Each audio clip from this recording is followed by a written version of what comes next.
Right, I'm gonna go on a bit of tirade, and I hope that's okay, because I don't like Islam Ooh, here we go. Damn. in the slightest. Oh, Now, I can explain this, but I understand why I might get muted for it. no, I don't like it. don't worry, bro. I think it's oppressive, medieval, hasn't gone through any development. It oppresses the most people on planet Earth at the minute on a religious aspect. The and this is what underlines the issue with other religions. So you're talking about absolute morality. So the Bible comes along, or any Old Testament, New Testament religions, comes along, and the underlining aspect is God has made these rules, right? Is it okay if And I could so, just cut you off one quick second? Bubba, could you limit the chat to 4 people so I could respond? Yeah, but I absolutely want to hear what he has to say. I will do though. Me too.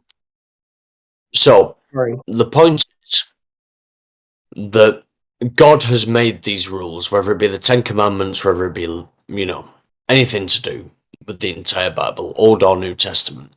These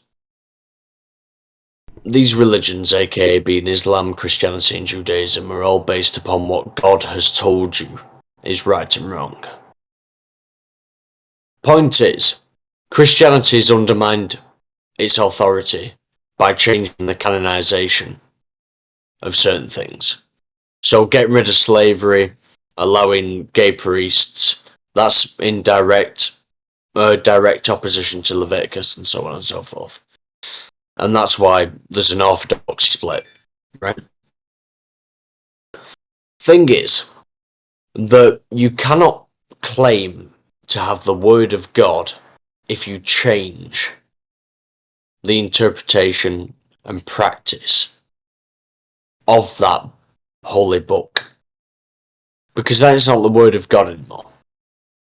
You can say he's the vicar on earth or whatever the fuck. Orthodoxy doesn't have that. It doesn't change much. Judaism depends on where you stand. Islam hasn't changed at all. That's why it's fucking draconian. That's why I hate it the most. It hasn't changed at all. It hasn't adapted to society. And I think it's relatively important to keep your population in check if you want to actually have a religious, not control, but a religious influence. So,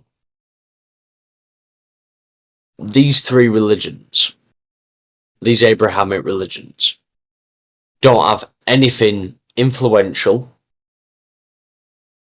factual, or meaningful anymore. All of our legal systems, yes, well, in the UK at least, are based upon the Ten Commandments. And obviously, you guys in America, after John Locke wrote his works on constitutionalism, you guys took that. That's where you get your Bill of Rights from. It's just interesting to me that there is still such a large proponent of the world population that believe in this bollocks. I mean, Muslims believe that Muhammad flew to the moon on a winged horse. It's fucking stupid. Why can't we just have common sense? You said Islam specifically. Like, what's your why would you say like you dislike Islam over like Christianity? Because Christianity, although it didn't apologise for its role in the Holocaust until the 1970s, I want to say, Islam still throws gay people off buildings. You can... I have things I'd like to say, but I don't want to interrupt anybody. Yeah, well, put it this way, you go to Dubai and show public affection, you can get anything from a whipping to a year imprisonment. Yeah. I'm, like, as a gay man, I don't like hearing that. I don't like hearing that I can go to a country and get fucking murdered.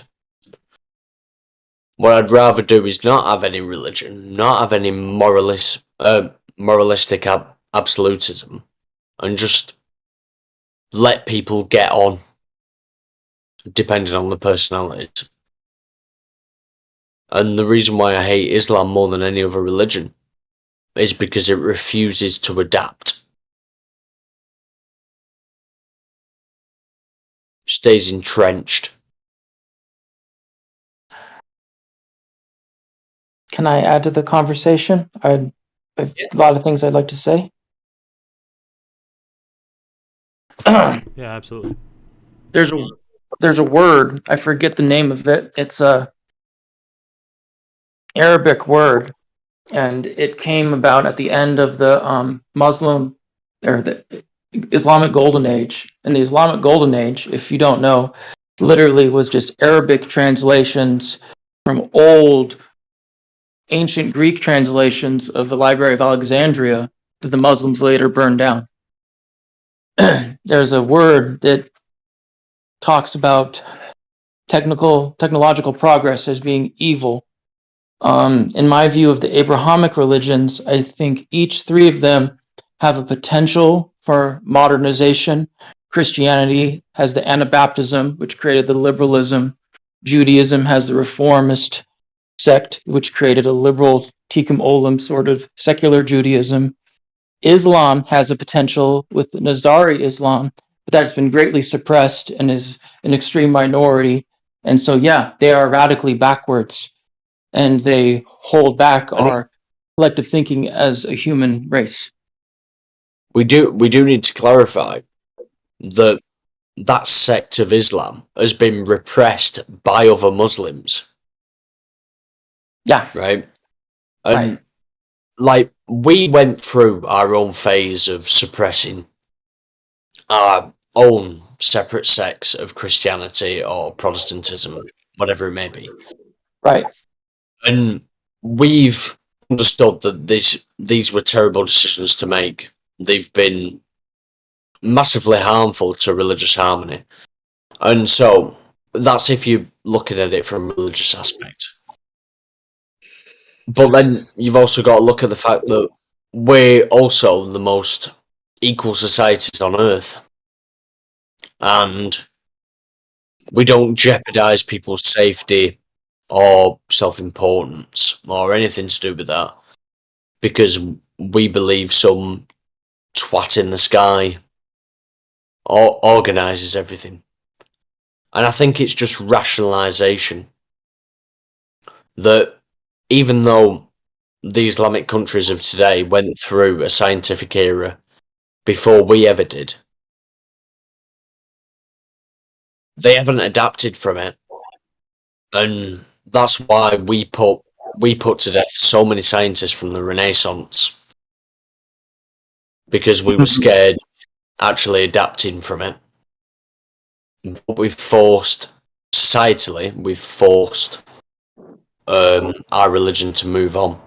And so, yeah, it's less powerful. But yeah, what does it matter? It doesn't matter.